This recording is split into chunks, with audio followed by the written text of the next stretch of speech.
I figured we would reflect on RV life. We've been doing this for 4 months. Feels like an eternity. It feels like an eternity. We've been through a lot, and I figured might as well cover it while we go for our walk today, and everybody point and laugh at us as we have a camera in our face. We've been humbled. We started off in New Hampshire with dreams and hopes, and now we just have dreams. Hope's all gone. the hope is gone. No, not necessarily. No. We have some good things in the near future that we'll discuss here in a minute. We made our way right down to Texas to domicile and get doctors set up and whatnot. So that was in Livingston, and we were there for 2 months, 2 very long months in the humidity. And the tornadoes. And the tornado warnings that apparently nobody cares about. It's kind of like blizzards in New Hampshire. It's like, oh, a blizzard. Well, they're more like, oh, a tornado. Just go to the bathroom, you'll be fine. Yeah, like Which is they didn't funny, 'cause even that's where cover. I am most of the time anyway. They didn't even cover like where to go. I've been having this new mantra that I've been saying to myself: trust the process. And so far, every time I feel like, oh man, I don't know if we're gonna make it, my phone rings and I get a decent job. So I'm just trying to hang in. We both are trying to hang in there, and we got some really good prospects coming up that's gonna help us financially and help us get kind of back on track after making this leap of faith. And hopefully, well, it's gonna be good no matter what, because we're finally in the RV life. I've been wanting to do this my whole life. Yeah, life is a big struggle. There's always going to be something. But you just gotta think of it as, you know, I'm a better person today than I was yesterday. Yeah. And then you just keep fixing mistakes and learning from them. And overall, you can become a better person for it. Just wanted to go over some of the highlighted fun things that we did. Oh yeah, there were some of those. There were some, actually there was a lot of them. I hiked a third of the Lone Star Trail, so that was fun, seeing new plant life and whatnot. It's a 90-mile trail, so I covered a third of that. If I ever visit again, I'll probably continue. There was a lot of things that we did in Uvalde, which is where we are right now, and we are heading out tomorrow.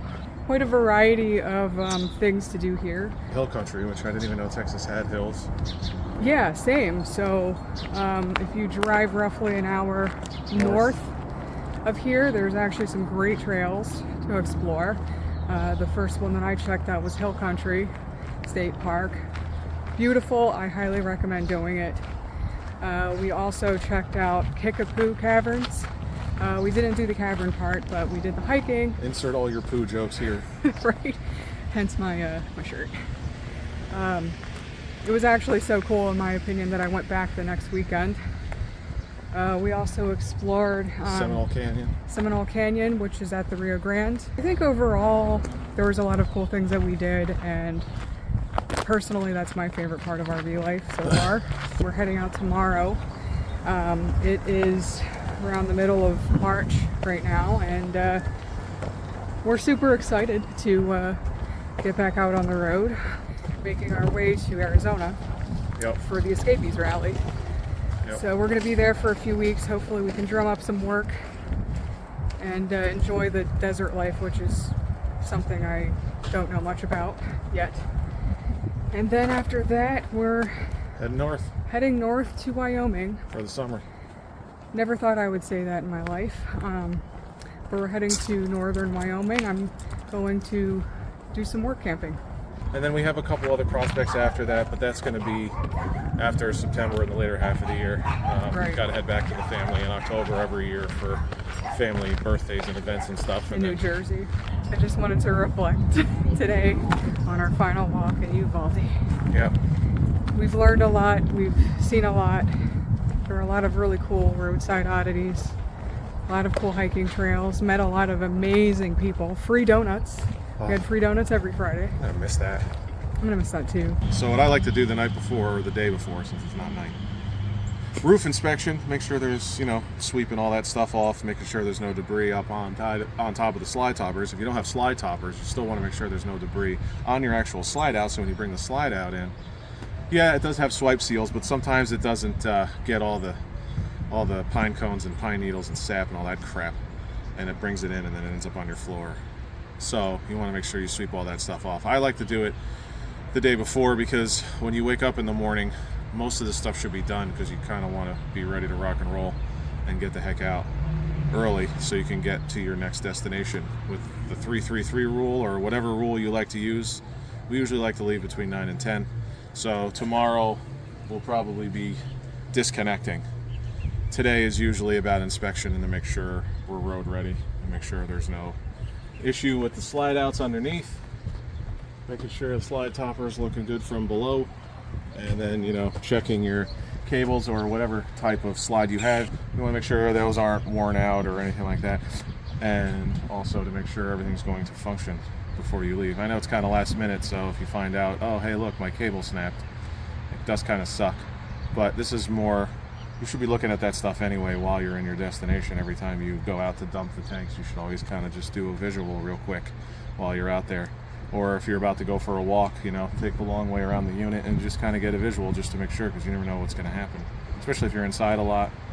And this way you can get ahead of that before you leave, just in case. But this is more for us trying to go and just making sure we're road ready, not so much inspections to see if anything's wrong. That is try to keep everything organized and distribute your weight correctly, and make sure that not everything is too up front and not everything is too far back or too to the right and to the left. So when we were coming down here, my one tire was getting very hot, hotter than all the other ones, and then I realized that's the tire that's over the kitchen slide out, which has all the appliances, and then I realized we have a lot of crap in our hidden fortress of evil, and there was too much weight on that side. So in this trip, we're going to try to empty the pantry of all of our canned goods and put it in the cooler on the other side of the RV, and maybe take some more stuff out of the bathroom and put it on the other side.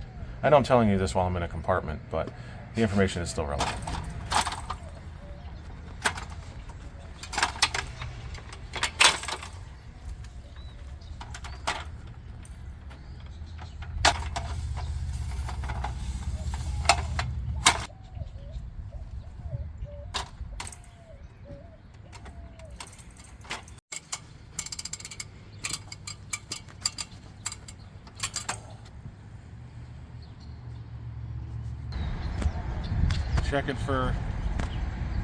Checking the seals and checking the roof rubber to make sure there's no cuts or scrapes or anything that shouldn't be, and checking the gutters, checking the top of the slide toppers, checking the air conditioner shrouds. At the end of the year, I'm going to take the shroud off, and probably around October I'll take the shroud off and start inspecting caps, vent lids, the shower domes and all that kind of stuff to make sure there's no cracks and make sure there's no debris up here before we head out tomorrow.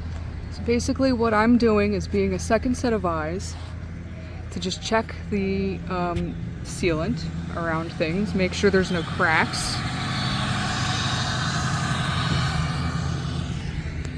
Make sure there's no major debris.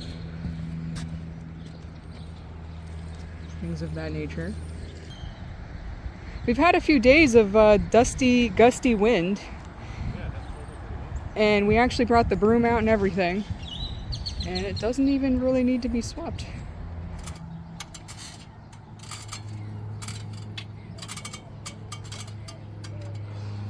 So no issues were found. I just checked the seals, checked the slide toppers, and the roof apertures, all the things that stick out. Vent covers, vent lids, shower domes, air conditioner shrouds, and whatnot. So everything looks good. So in the mornings I do the tire pressures, because you always want to check your tire pressures when it's cold, not when it's hot, because when things are hot, the pressures are higher. Heat and pressure work that way. So in the morning, you can get a more accurate pressure, and then you can get it to whatever your selected pressure is.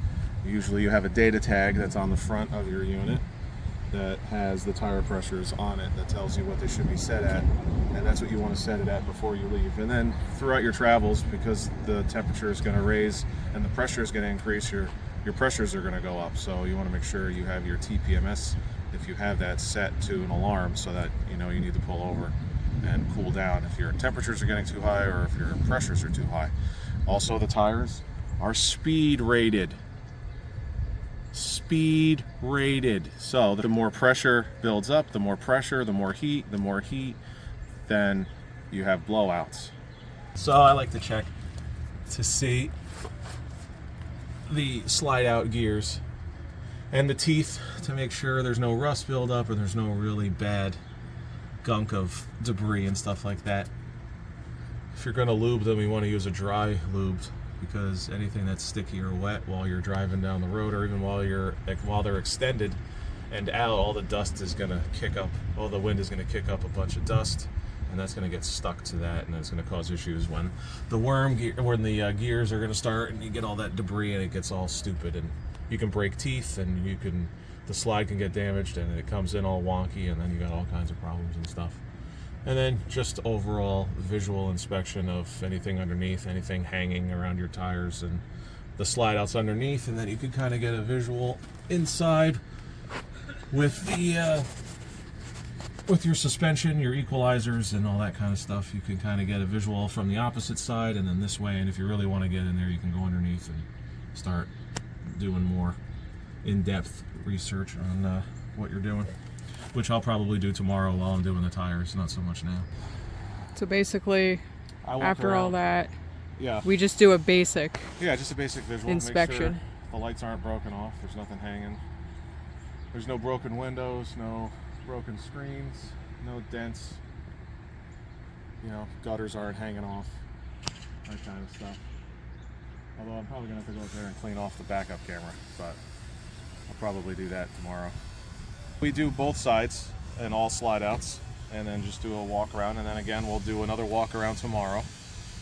And then once we get everything hooked up and everything, get the lights set up, then we do another walk around to make sure all the lights work and everything like that. And then it's your usual pre-trip inspection, just to make sure there's no reason for any safety issues to arise, or to get pulled over, or to have other people tell us that our blinker wasn't working. So now we're on to the inside of the RV, taking everything apart and shifting everything around. Anything that could possibly be moved at all in transit, we have to take apart and put away somewhere. So I figured that I would start taking apart my computer. I have to literally just put it all away. And once Andy finishes putting his computer and stuff away, we will end up strapping the desk down.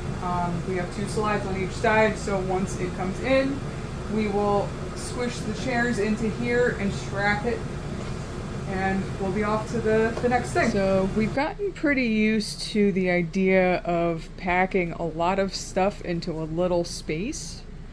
Maybe because I'm a hiker and I've just grown accustomed to putting a lot into a little amount of space. So, but one thing I've noticed is we have a pantry full of stuff. I mean, this has got to be the most compacted area in the whole RV.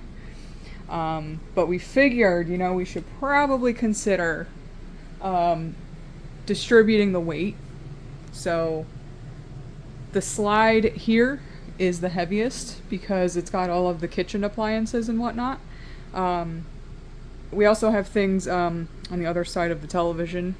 We're going to move these items, or at least some of them, into, I'm going to use this cooler for some of the things in this pantry, and then we're going to move it to the table and possibly the recliners and stuff like that. So we're going to focus right now on distributing items so we have more balanced weight in transit. So this is my setup in the truck.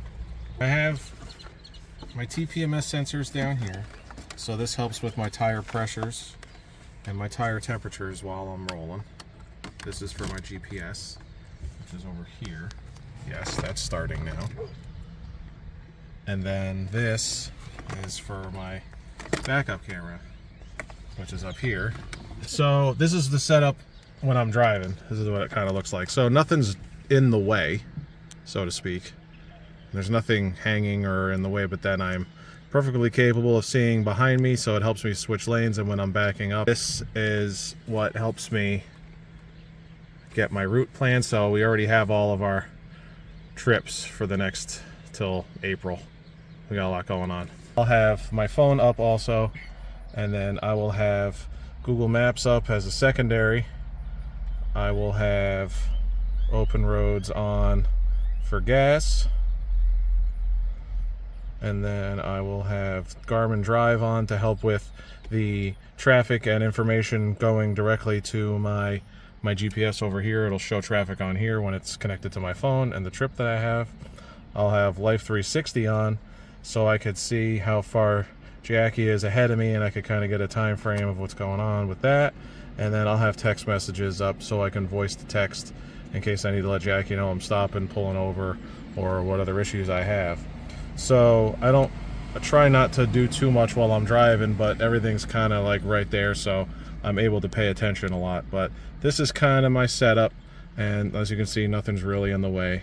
And then I don't have any cool side cameras, just the backup camera, so you can pretty much see pretty well already outside of the side view mirrors. So this is kind of like, we kind of learned what we needed from a lot of the videos that we watched out there from the big ones, and we're not as cool as them, but this is definitely worth the money to make sure you're driving safe, you know where you are, and you know what's ahead, because it's hard to drive under a bridge that you're taller than. Even when you do speed up, that doesn't help the situation at all. So good morning, everybody. It's time to travel. So I just about finished up on the inside. I'm just gonna show you guys how we strap everything down and get everything safe for travel. So in the bedroom, we do throw a couple of last minute things on top of the bed, but we make sure that everything is locked. Everything is locked. There's nothing that's going to be falling out or anything of the sort. We've traveled with all of this stuff on the bed before without an issue, so we're good to go with that.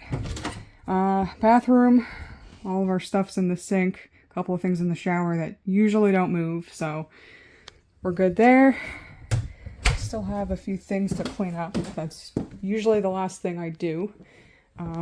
So I managed to take a lot of stuff out of the pantry, and there we go, and squished everything together. I have the fridge locked up, so I can't showcase that part, but I have a thing where I got bungees of different sizes, and I just do that. I put a few together, and I secure the drawers and the cabinets. I make sure this is locked, which it is. Strap down the television, make sure the heat's off. It was a little chilly this morning. It was in the, I think, low 40s.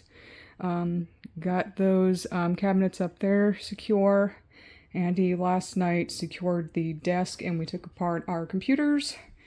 He's currently outside putting air in my tires. I prepared my car, got the cat stuff ready to go. So car's about ready to be good to go for travel. So I strapped in our cooler, our filing cabinet, things of that nature, a couple other things. So I believe I got everything done. A couple other extra things I usually clean up at the very last. We learned the hard way that it's important to make sure that you are free of all debris under your slides. I never mentioned this, but when we got here, apparently there was some dirt under this slide that we didn't know about, and destroyed our floor. So I'm going to prevent that from happening this time by vacuuming under the slide.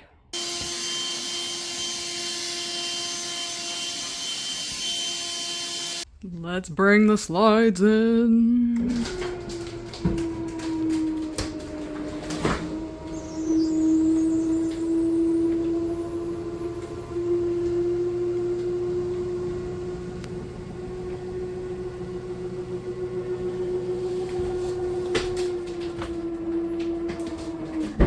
Fifth wheel is attached. Now secure. Ow, my knees.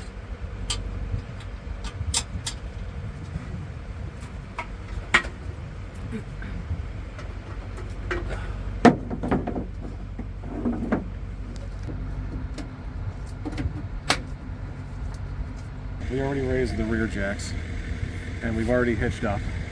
So now what I'm going to do is I'm going to raise the front jacks and get some weight on the truck. And then we're going to raise the front jacks about that high off the ground as a safety measure, so that when I do a tug test to make sure we're connected to the fifth wheel, if for whatever reason it fails, then when it disconnects from the hitch, it'll drop only that far and not smash our truck into oblivion.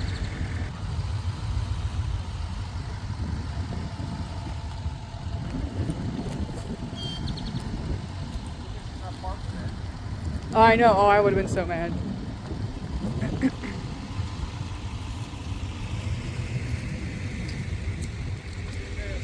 See ya.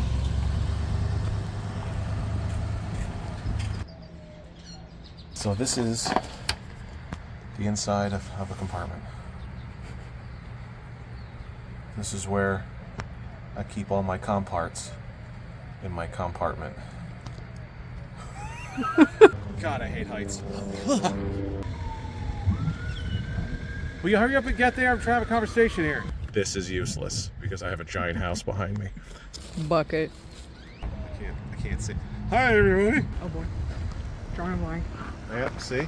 Hold on, we gotta wait for the dumb music to start for no reason. Worm gear, which is the rails that go like this, and it keeps going like this, and then it brings it in and out, just like that. Everything, so. Oh. Huh? We were doing a video. Yeah, we're doing a video. That's okay. That's That's all okay.